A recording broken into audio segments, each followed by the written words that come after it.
after going through an ayahuasca ceremony, what's happened to your brain is it's actually created new neuroplasticity.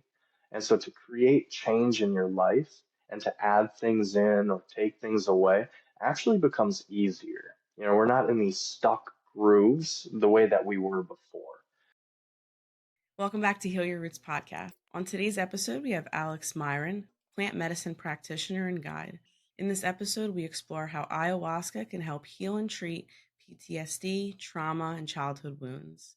If this is something you've been suffering with and traditional therapy has not helped, you're definitely going to want to listen to today's episode. Please remember to like, subscribe, and share. Alex, thank you so much for being on with us today. Thank you for having me. Absolutely. So, Alex, whatever you feel comfortable sharing, but can you tell us a little bit about yourself and how you got into this space? Yeah. So, after, in my early 20s, I was in the military, struggled with, depression, PTSD, anger issues, the typical kind of veteran issues. Um, and after years of trying different therapy, different therapists, group therapy, nothing seemed to quite touch what my issues were. It wasn't getting to the root of my issues. So, um, I don't know. I happened to be watching a documentary, and in this documentary, it had mentioned ayahuasca. I work with ayahuasca primarily, um, and something pinged my interest. They had mentioned something along the lines of like veterans, PTSD, ayahuasca, and that's all I took away from the documentary. It was shortly thereafter that a friend of mine had mentioned ayahuasca to her brother-in-law, and he was like, "Oh, I know where, you can do that." And so it was maybe 3 weeks or so since I watched the documentary, and I found myself in an ayahuasca ceremony. Um, yeah, so that's how it all began. Um, Yeah. was searching for something that could actually help. Um, and I was willing to do something completely out of the ordinary. I didn't have any friends that had worked with plant medicine.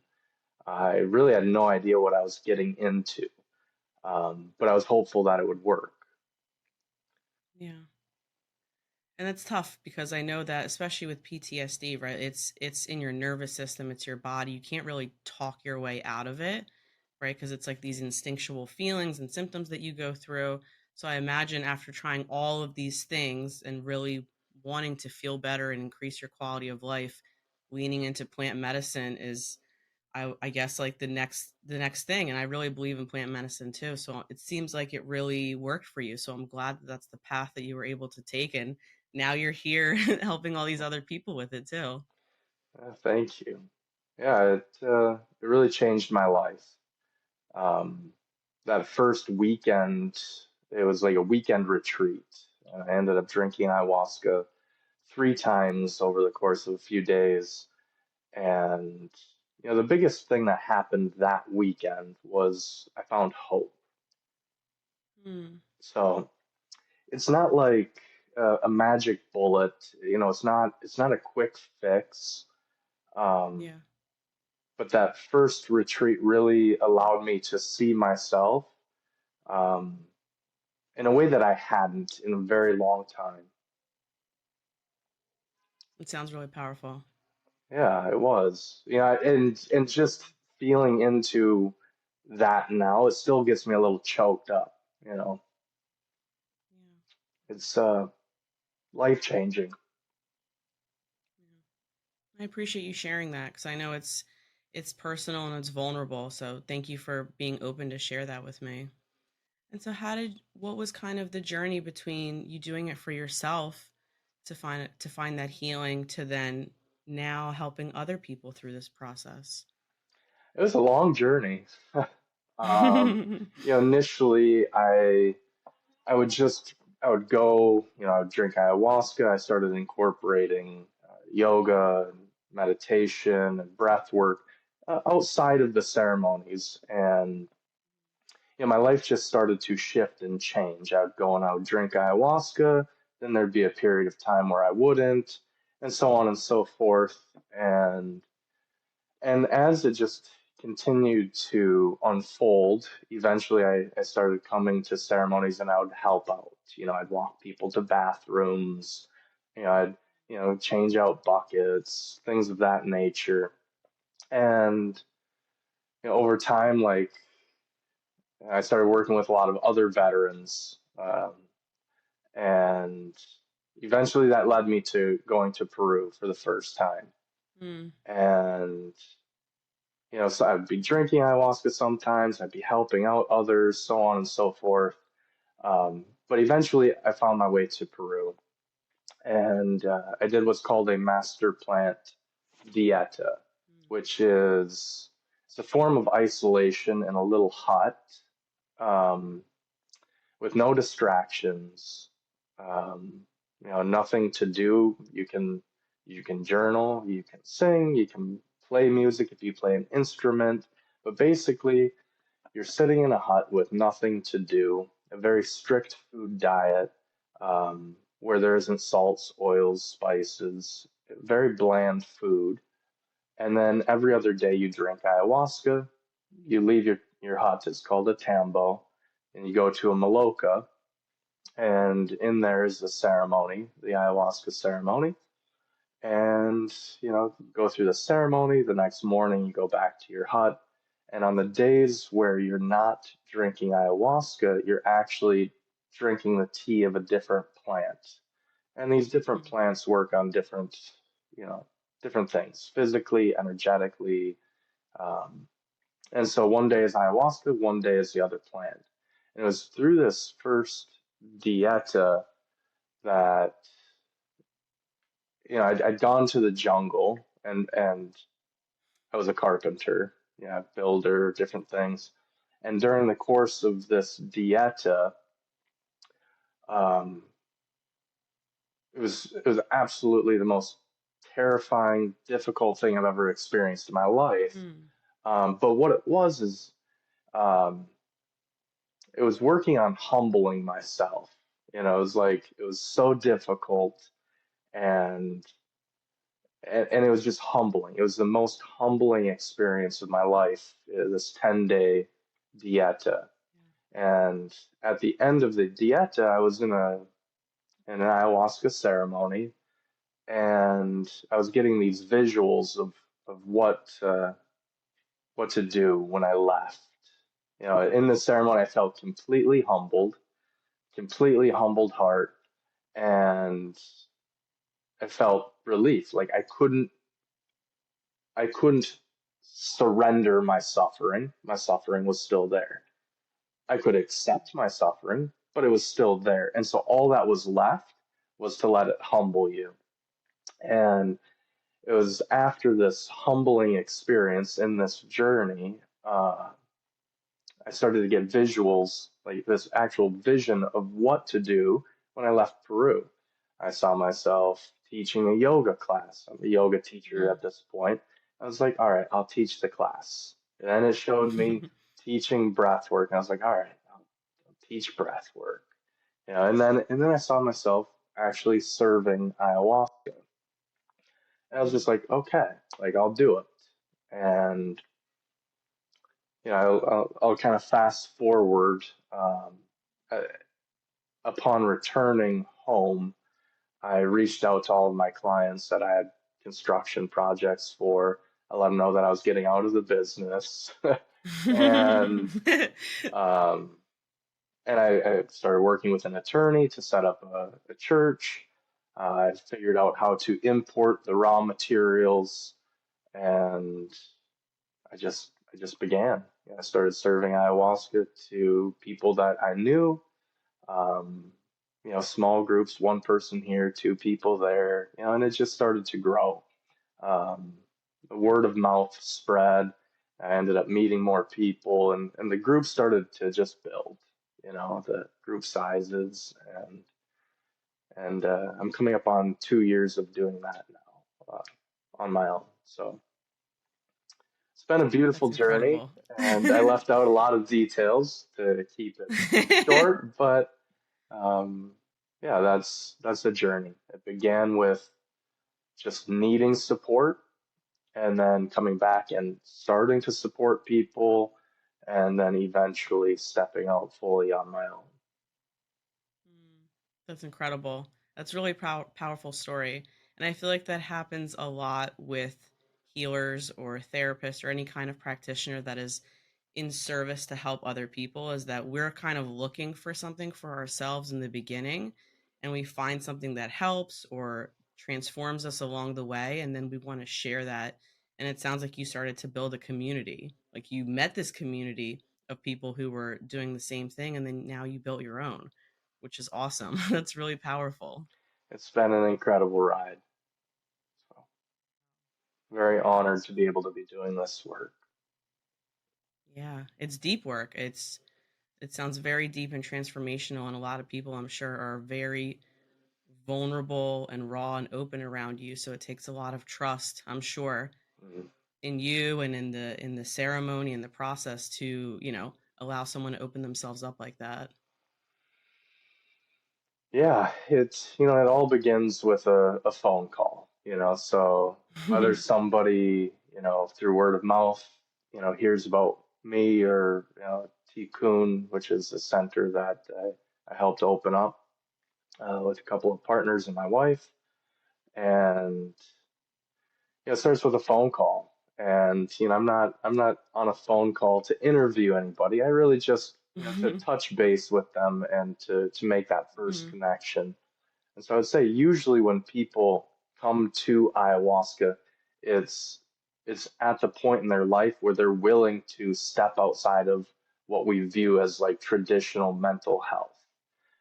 So there's something there, so just picking up the phone and calling somebody that they've never met, that can be very intimidating and vulnerable.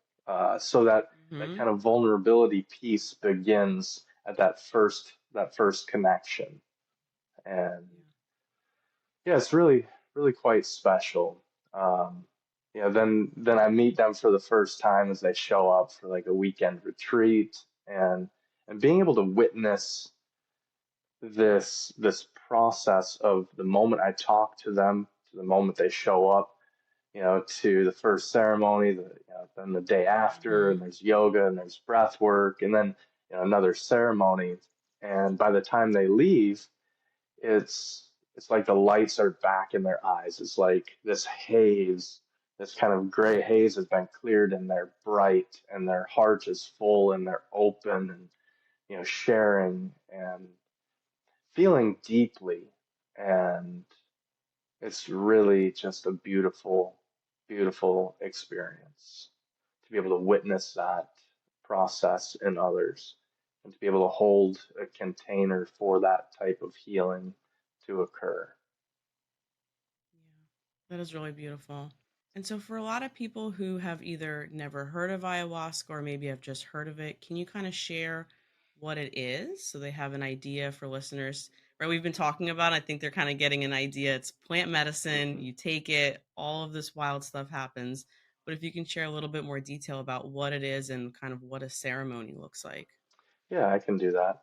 So, what it is, it's a psychedelic, um, but it's not like acid or mushrooms. It can have similarities, but it's brewed into a tea. It's made from two plants, the ayahuasca vine and the leaves of the chacruna bush, and it's brewed into a tea. Could take anywhere from 26 to 30 hours to brew a batch. Um, and so it's dark color. It's kind of thick, you know. Oh. It's very earthy flavored.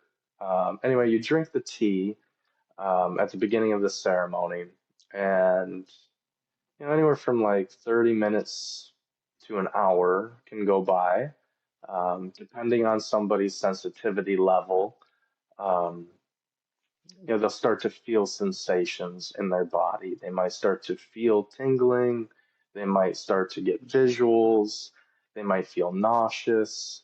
Emotions might, the feeling tone of emotion might start bubbling up in their body. And, Yeah. the ceremony was typically, around 5 hours. Now it could be 8, it could be 3. Everybody's body is going to metabolize it differently. And it also depends on how many cups you drink. So if you just take Mm. the first cup at the beginning and you're deep in it and you don't want any more, it's probably going to err on the side of 4 hours. If you take a second cup, partway through, or a third cup, obviously it can be extended. Um, Mm. so, what happens? It's different for everybody. But what typically happens is people will move through emotions, they'll move through fears, anxieties, they'll start to process and gain clarity on their life. Um, Mm-hmm. on a physical level, a lot of people purge. Yeah. That's a very common one, purging in the form of either vomiting or needing to use the bathroom. But the purge can also be crying, sweating, kind of Mm. shaking, like almost vibrating, yawning. Yeah. Um, this is just like it's energy leaving the body. Now, I'm sure a lot of the listeners have read or heard about the book "The Body Keeps the Score," right? Yeah. And so like, how does trauma affect the body and how is it stored? Well, ayahuasca Mm. can go in and start to shake that energy up Mm. to allow it to move. Um, and so that's the purge. They may be going through a mental process of something in childhood or something like that, and then all of a sudden they might start to feel nauseous.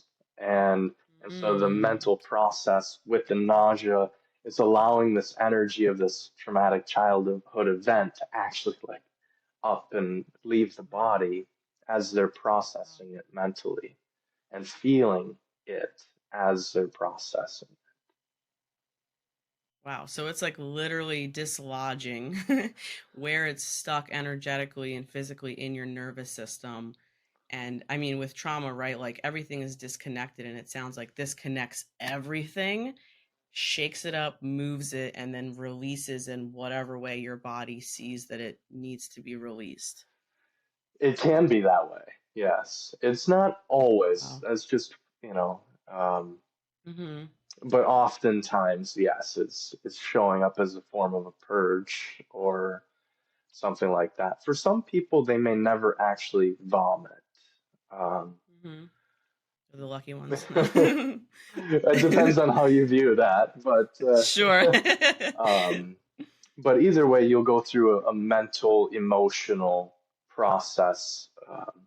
Hmm. Of whatever's inside of you, whether it be in your subconscious mind or trauma that's stored in your body.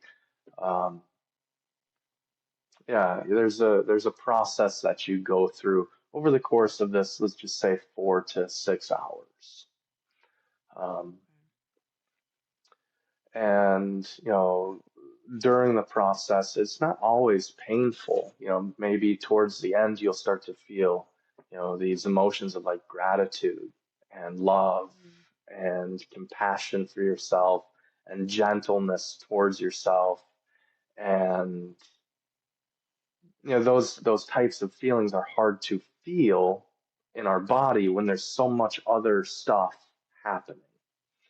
And so when you've gone through this process of like moving these things that are no longer needed or they're just stored there, it allows you to actually feel more yourself um, than before. So, uh, as we move through life, we're just kind of like storing things in our subconscious, storing things in our body, and this process of like kind of peeling all these layers back, you can get back to the root of like who you are, like before the world told you who you are. So imagine you walk in one way and come out a very different.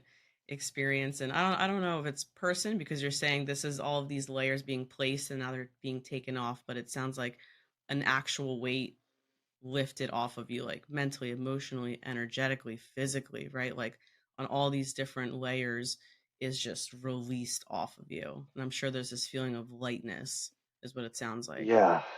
So a person can be really physically exhausted at the end of a weekend or Sure. at the end of a retreat. Um, but there's the overall feeling of like upliftedness and lightness and clarity.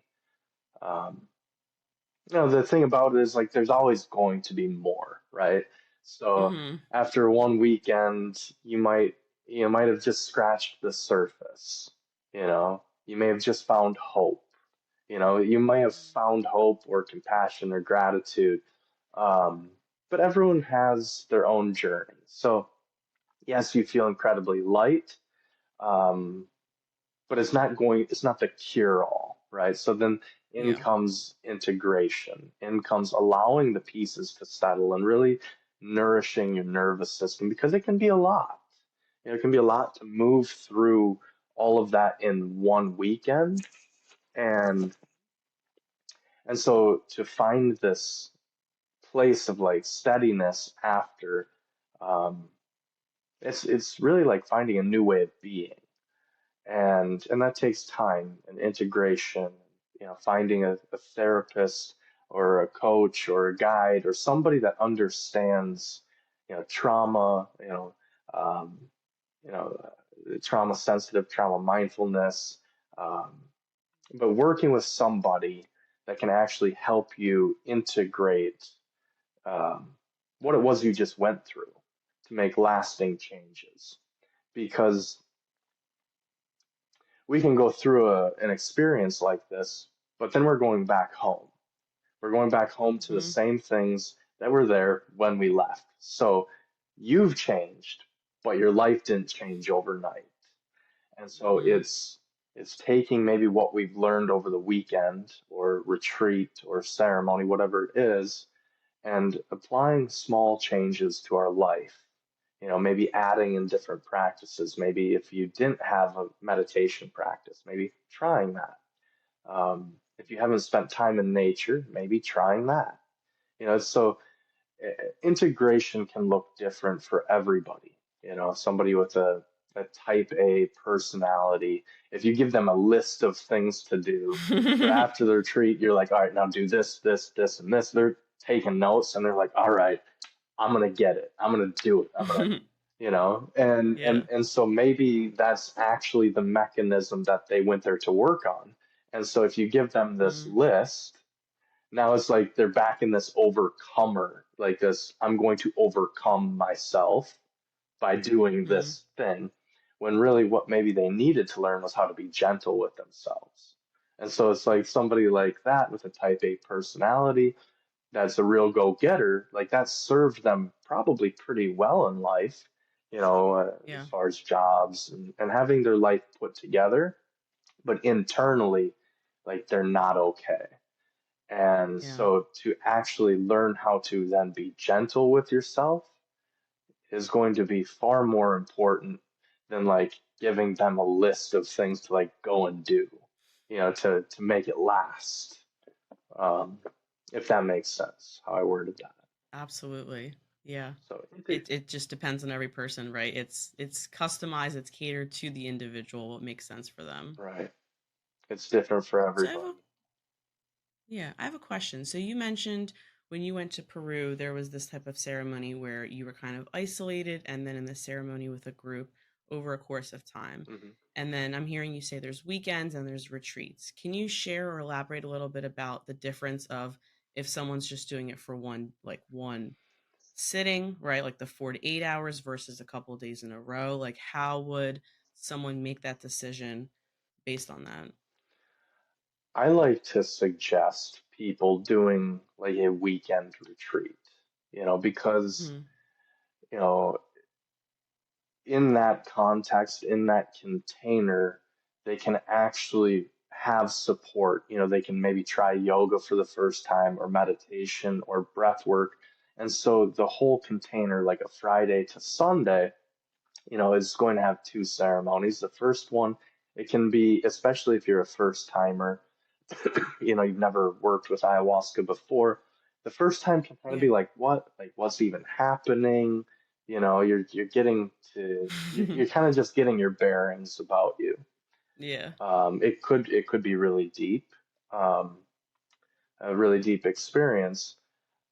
But then if like you've never done anything like this before, and the next morning you just up and leave, there isn't a lot of time for the experience to continue to unfold. So then, if that first ceremony is Friday night, and you wake up Saturday morning, you're chatting with all of these other people that had their experiences, and you're all opening up, and you feel this Mm. deep sense of connection with people because you all just went through this, you know. Yeah. And you might open the day with a mindful yoga or meditation or something like that, Hmm. followed by breakfast and continued sharing, and maybe a structured sharing group where each person actually gets the opportunity to share as much or as little, as they feel comfortable sharing.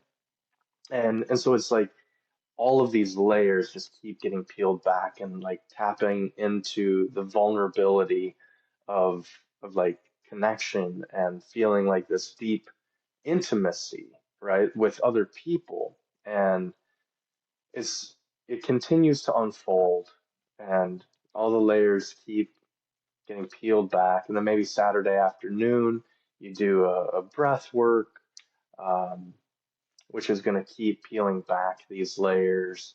And maybe some downtime in the afternoon leading up to a Saturday evening ceremony. So now you've just gone through like 24 hours of not just an ayahuasca ceremony, but deep connection with other people. You've experienced yoga, you've done breath work, and now you're just like open, and now you're about to drink ayahuasca again. And so Oh the wow. depth that you'll go is going to be completely Mm. different than that first The time. first night. So Yeah. I do believe, for people looking for ayahuasca, or looking into it, one ceremony is going to be better than none, right? So for some Sure. people, they can't commit to a full weekend or a full retreat.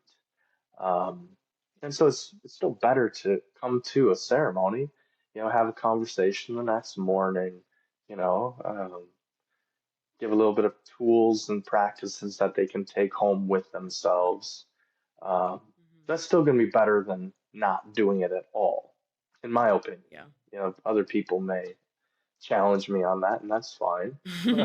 um, so yeah, sometimes we will do just like a single night ceremony or a single ceremony during the day, and you know, at the end of it, people can go. Um, but the multiple days allows for this container to stretch, which, I think is really important for people. Um, we live such busy lives, and you talk to many people, and you start to realize that like everyone's walking around on fumes. Their nervous systems are shot. They're stressed to the max. We've got bills, we've got kids, we've got jobs, we've got so much going on that we never actually like slow down and see what's happening. We're just piling it all on. And so in a weekend, it allows you to like shed some of that, unplug from your day-to-day life and really focus on you. And I think that's what a lot of people lack in our society is spending time on themselves in the inner work arena. And and so the weekend retreat really allows for people to like really open up and set down what they're carrying. Mhm. So it sounds like stages, right? I love this. So it's like the first day is like you don't even know what the hell's gonna happen, right? Like who knows what's gonna come up for you. and then everyone's in this open space and you're primed and you're building off of that and continuing kind of optimizing on this like energy and openness. And then next night it's like, all right, let's go to the next level, like a little bit deeper, and you kind of know what to expect, at least a little bit, like what you might experience or feel or see. And now you're, you've connected with some of these people around you, so there's this little bit layer of feeling more comfortable and safe, Hmm. and then you go deeper, right? Because I'm sure there's some resistance at first with anything, right? Oh Even yeah. if we want to try something to help, there's naturally going to be resistance in the beginning. But once you've cracked through that first layer, it's like a little bit more open. You were even saying like surrendering and being more humble to this next stage of clarity or healing. Yeah. Sounds awesome. It's incredible. Uh, it's really incredible. I will say that people are typically more nervous the second night because they've Mm. touched into, That's true. oh, oh, this we're actually going somewhere deep within ourselves. Mm. But they Yeah. but they've been doing the work throughout the day, and you kind of build this, we're all in this together, you know. And so even though you may be more nervous about the experience itself, you do feel Yeah. more comfortable with the people you're with. You know, you've built a little bit more trust with the facilitators, and Hmm. and so even though you may be more nervous about the experience, you ultimately Yeah. feel more trust in the process. So it's, Hmm. as you're learning these kind of learning how to surrender, learning the art of surrender, what does that even mean? It's like people Yeah. can go, I'm gonna surrender. And it's like it's like that right there. You don't go accomplish surrender. Like you can't, you know, you can't force it. Yeah. So like really starting to learn what surrender is. And then it allows you to accept some of the things, right? You start to accept it. You start to become humbled by life. You start to feel gratitude for life. It's all of these stages. Trust, learning to trust yourself again, um, trusting other people. There's so many layers to this work, and it's all happening like in real time for people. Wow. Sounds very, very intense.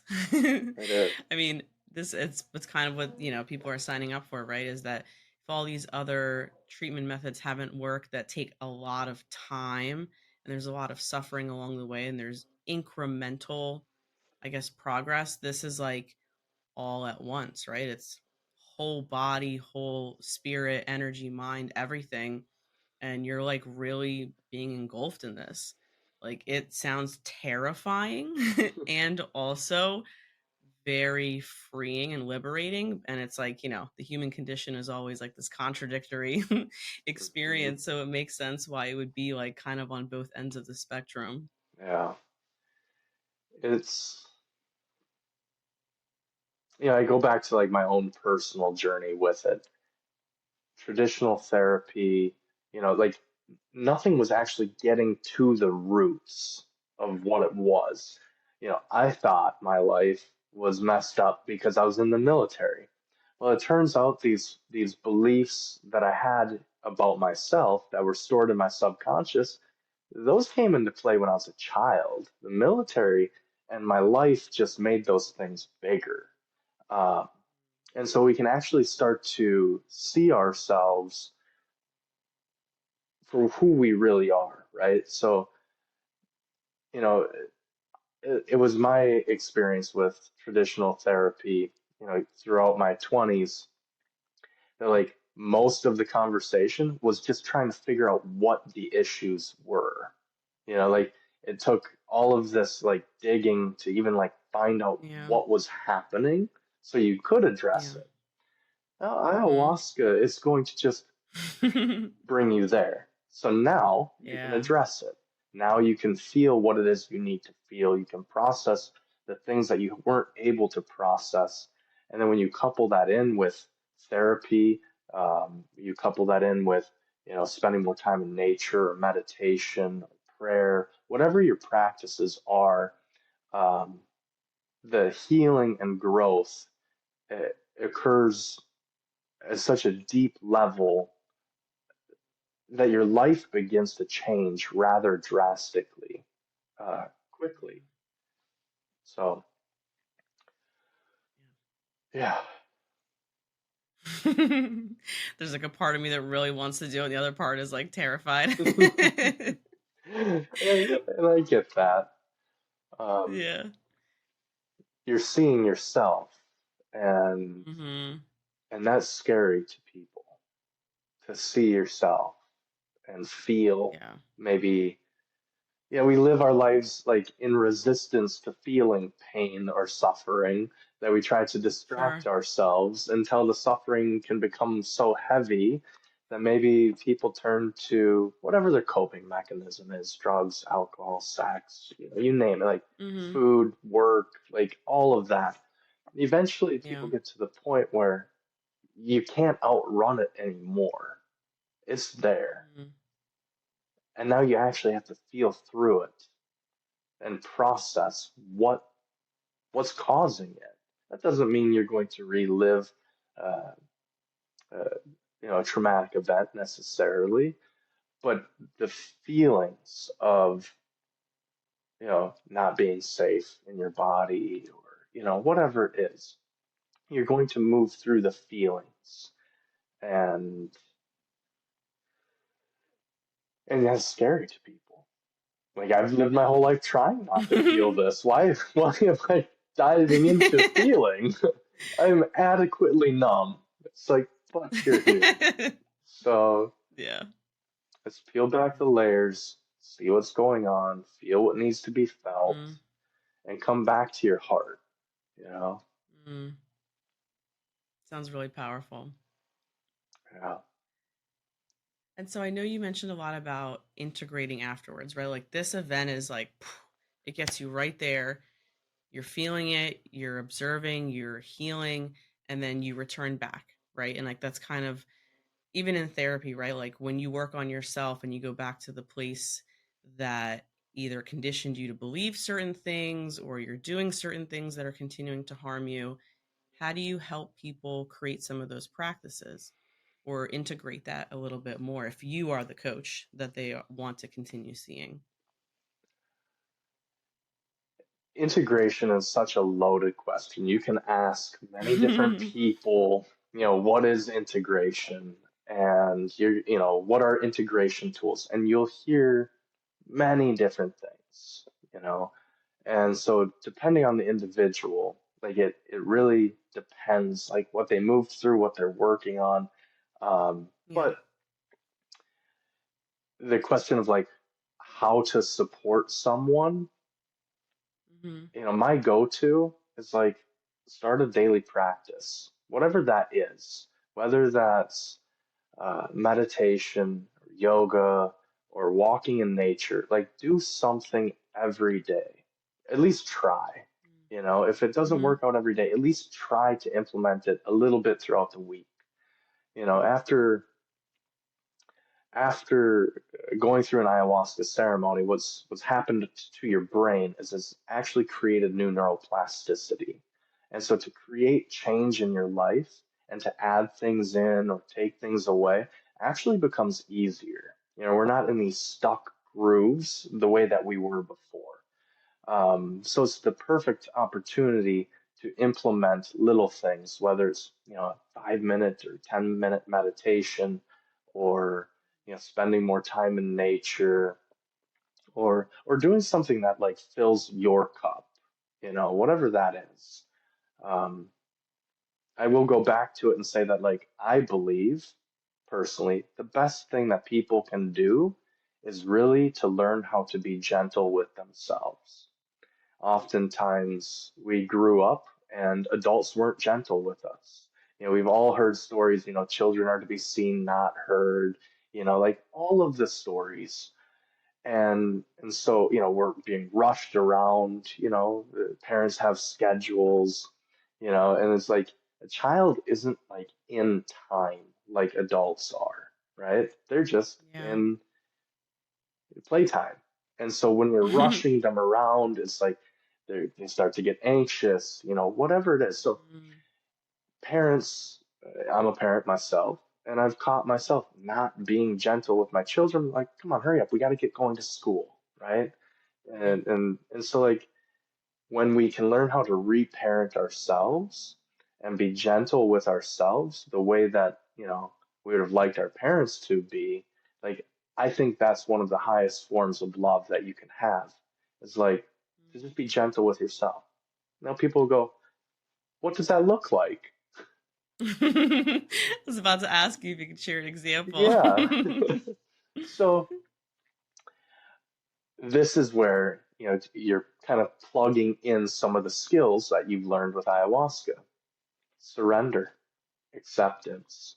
Maybe if you're, really hurried and you're really anxious, like just stop and like take some deep breaths, like and feel. Like you're allowed to feel, right? So oftentimes as a parent, I can speak from my own experience, right? I'm a stickler for time for whatever reason. I'm not going to go into it, but probably because I wasn't being gentle as a child when it was time to get somewhere. So Yeah. when I'm getting close to the time where I'm supposed to get somewhere, like I start to get a little anxious.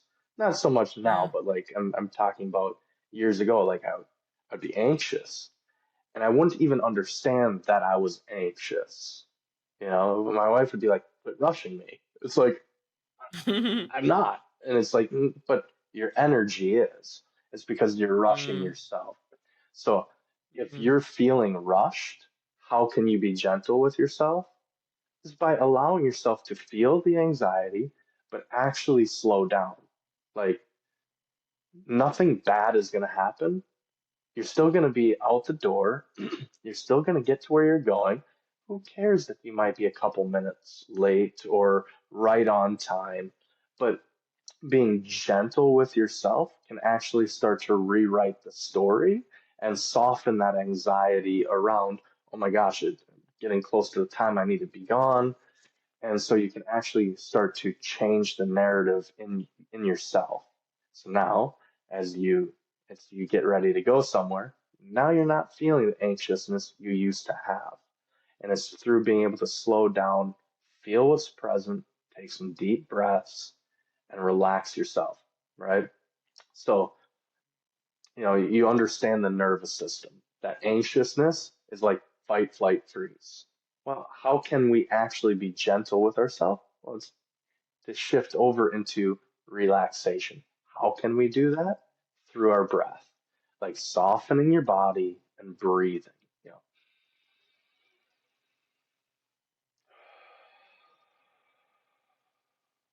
and just connect with that, maybe, you know, 30 seconds. Like that 30 seconds isn't going to make you late, you know? Sure. Um, so learning how to be, and that's just one example. Yeah. Learning how to employ these little micro practices, like that deep breath in, soften your Mm. shoulders, soften your body, breathe. That's a little what I call micro practices. 30-second little thing that can help shift us from fight, flight, freeze to relaxation and rest. And so that is, as the adult sitting here, the anxiousness is my belief, the inner child that's anxious, like, because it was rushed. So as the adult, I can sit down with myself, which includes my inner child, and I can breathe. Right? So it's like holding space for myself. Does that make sense if I worded that? Yeah. And, Yeah, absolutely. and so that's how you can learn how to be gentle with yourself. It's one piece. There's many tools, many micro practices, many examples, but that's one. As you were saying that, it's really funny. That was like my whole life was just like being rushed. And I could feel the anxiety thinking about like I'm perpetually late because I have like time blindness and thinking about like my dad and my mom rushing around. Just when you said the energy, right? Sometimes you're not even saying like, hey, we have to go, but the energy is so felt like just frantic or scattered or just like feeling like someone's hovering over you, and just allowing yourself to be like, nothing bad's going to happen, and shifting, right? It's interesting you say these micro practices, because it's not like this one huge thing that you have to do every day, even though you said, some practices to do each day, Yeah. but shifting away from constantly being stuck in this fight or flight or freeze mode, right? Because then that's when our body starts to tense up, and that's when things start to get stuck. Hmm. So it's like constantly releasing these little bits of stress throughout the day allows us to be more open and present. Yeah, the micro practices are game changers. Like when you become aware that like, oh, I'm Mm-hmm. doing it again. I'm rushing myself, I'm rushing my children. I can slow Yeah. down, I can breathe, I can, employ this little 30-second or 1 minute or 2 minute, whatever it is. Um, if you're struggling with um, maybe social anxiety, when you show up somewhere, maybe you're feeling anxious. Well, how can you actually ground yourself in that space? Well, you can sit there, you can take some deep breaths, you can look around, you can take in, you can tap into your senses, your sight, smell, taste, touch, you can tap into all of that. You can feel your body sitting in the chair, and it allows you to relax into the space, which can help with social anxiety. And so depending on what it is you're working on, you can employ these little micro practices throughout your whole day. And that's going to shift Yeah. you from uh, fight, flight, freeze to relaxation, dysregulated nervous system to regulating your nervous Regulated. system. And Yep. then that Just a lot of grounding techniques. and that creates spaciousness in you. So after an ayahuasca weekend or ceremony, you've moved energy, you've mentally processed, you felt emotions that maybe have been suppressed, and now there's spaciousness in you, right? So meaning you feel lighter, you feel clearer. Well, if you don't make any changes, all the things that went out are just going to come right back in. And so that's where little micro practices, you can continue regulating your nervous system, really nourishing your nervous system by giving it the rest and relaxation it needs. The meditation, that the meditation is like opening the, I like to think of our subconscious mind as kind of like a junk drawer in your kitchen, right? Where like you're moving through your whole day and you're just opening it up and you're just throwing stuff Yeah. in there. Meditation is you're sitting down, you're opening up the junk drawer, you're taking a little bit of things out, you're organizing a little bit, and you're closing it, right? And so if you can use micro practices to really nourish your nervous system and regulate your Yeah. nervous system, and then you're doing something for your subconscious mind through like meditation, like Hmm. to me those are like the most powerful tools that a person can walk away with. But that may not be true to everybody. That's what worked for Hmm. me. And so obviously if it worked for me, that's probably what I'm going to share with someone else. Sure. Uh, so That makes sense. I really appreciate this. This has been such insightful information and powerful in you sharing your story.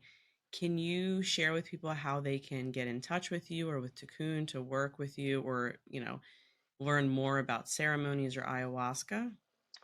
yeah, so they can visit our website, which is tikunhealingcenter.org. Um, and then you can, I mean, if it, I tell people not to like try to like Google and watch like all these things because Yeah. it can lead a person to maybe freak themselves out. Um, Yeah. yeah, but there is good information out there. You just have to be willing to read through some things that might sound sketchy. People sharing Sure. horror stories, and you're going to hear a lot of projection. Um, Mm. and so the projection being this. After my first weekend of drinking ayahuasca years ago, I was sitting there, I'm like, oh my God, there is no way my wife could do this. That would be way too intense, right? That'd be way too much. Well, each person is different. Yeah, she's not going to get the intensity that I had because we live two very different lives. So, one thing that I would suggest to any listeners right now would be understand that their stories may sound really, really intense and that might make you afraid. Um, your life is not their life. You may not need that. This medicine is going to bring you to your growing edge. It's not going to push you beyond your capacity. And what I mean by what I mean by that is it's not going to be a traumatic event. Whereas, you're actually coming to heal traumatic events or trauma or, wounds, whatever it is. Yeah. You're not going to leave traumatized by ayahuasca. But when you read these stories, you might go, yeah, I can't do that. Just understand that that's their story, not yours. Uh, but yes, they can find, my healing center, Tikun healingcenter.org. Uh, yeah, Awesome. That was such a great I'm glad you mentioned that, the differentiation that you're going to go there to heal. The experience will not cause trauma within itself. It might be intense or a lot or scary, but the point is that it's not going to traumatize you. correct. So for listeners, it's okay to be scared, but also know that everyone's journey and experience will be different. Yeah. So that's good to know. Awesome. Alex, thank you so much for being on today. I really appreciate your time and your insight and knowledge. This has been an awesome episode. I can't wait for this to air. Thank you for having me. It's Absolutely. been fun. So if you've enjoyed this episode, please like, share, and subscribe so we can send the message out there. Thank you so much. Thank you. Yay. That was awesome. I'm like, all right, I think I might do it one day.